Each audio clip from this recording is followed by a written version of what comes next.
My first question for you, Dr. Rusty, is what is the role of an AMH in the diagnosis of the cause of infertility? Yeah, excellent question. As a fertility specialist, when we get new new patient referral, we look at a few things immediately. First thing we check is the age of female patient. Second thing we check is the AMH level. So then we look at other things because these two major factors determines their success in fertility treatment.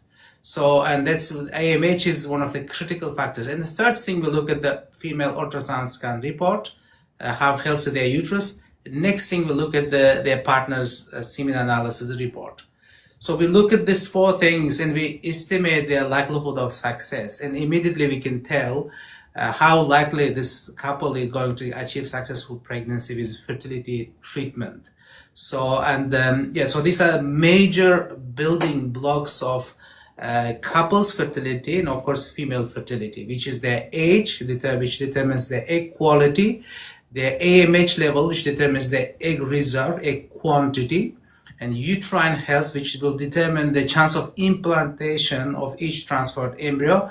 Then partner's semen analysis report that explains how easy to create high-grade embryos together, taking into account egg quality and quantity. This is why AMH is a critical part of any fertility treatment. This is why AMH is one of the main tools of any fertility specialist who provides care to patients with infertility. So yes, AMH, it can be used in diagnosis of cause of infertility.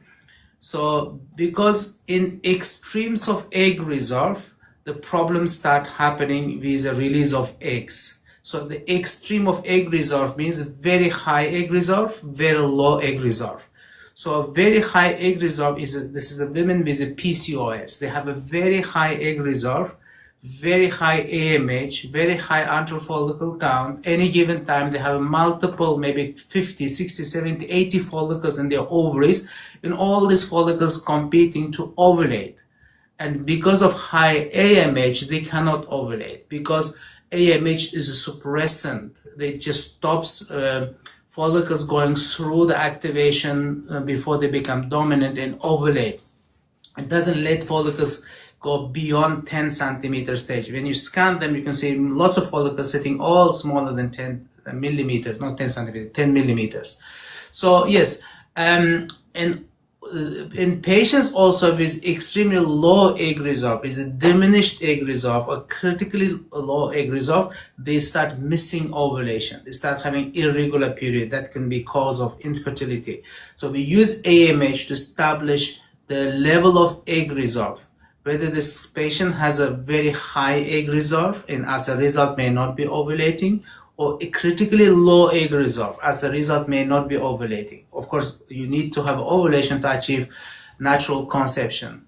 So, and the second question we ask is how often you have a period. If someone says, I have a period every 3-4 months, and if the AMH is high, that's obvious. This couple probably, provided they don't have any other cause, like semen analysis is normal, they're having regular intercourse, uterus is healthy, they don't have severe endometriosis, then I assume they are not having a successful pregnancy because of PCOS, because AMH is so high, not letting them to ovulate frequently enough, and they are releasing egg maybe every 2-3 months. Although they've been trying whole year, actually she might have released only 3-4 eggs, and this is why we need to offer treatment, which is ovulation induction for PCOS, with tablets or injections. So if answer is the same, if a patient says to me, I have a period every 2-3 months, then I check the AMH. If it's critically low, let us say 1.0 or less than 0.6, that indicates this patient has a critically low egg reserve, and that's why she's not ovulating. So the treatment for this patient is very different, which is IVF, and trying to achieve successful pregnancy before she completely runs out of egg reserve.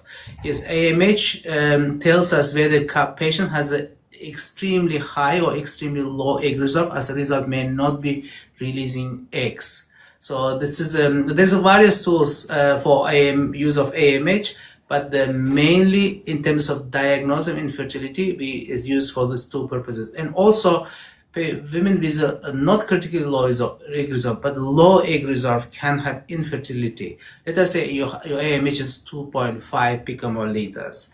So when you do ultrasound scan for antral follicle count, AFC will be like 6 or 7 with in average with AMH of 2.5 picomoliters. So, and especially if the patient's age is older, that indicates she's releasing eggs, maybe poor quality eggs. This is why not getting successful pregnancy naturally. Why? Because when you have an antral follicle of 7, when the selection of egg happens, selection happens out of one of the 6, 7, which is closest to 10 millimeters. Maybe there are like only 2, 3, or a couple of follicles closer to the 10 millimeters. When you have for same age, if your AMH is 15, then you have maybe 4 total antral follicles, 20, 25, but maybe 5, 6 follicles sitting ready for selection. When you select the follicle, which is close to 10 millimeters, you select the healthiest one. If you have a bigger pool, you are likely to select healthier eggs. So, and yes, a low egg reserve can cause issue with the quality of eggs which is selected for natural conception. For IVF, it doesn't matter much because you stimulate all of those follicles, and let us say you do egg collection, you get like 4 or 5 eggs out of 6, 7 follicles. Then you can overcome this by selecting all of those follicles. Yes, so AMH can establish the cause of infertility, establishing whether ovulation is happening or not because of high egg reserve or low egg reserve, and also whether healthier eggs are getting selected when couples are trying to conceive naturally if they have a very low egg reserve.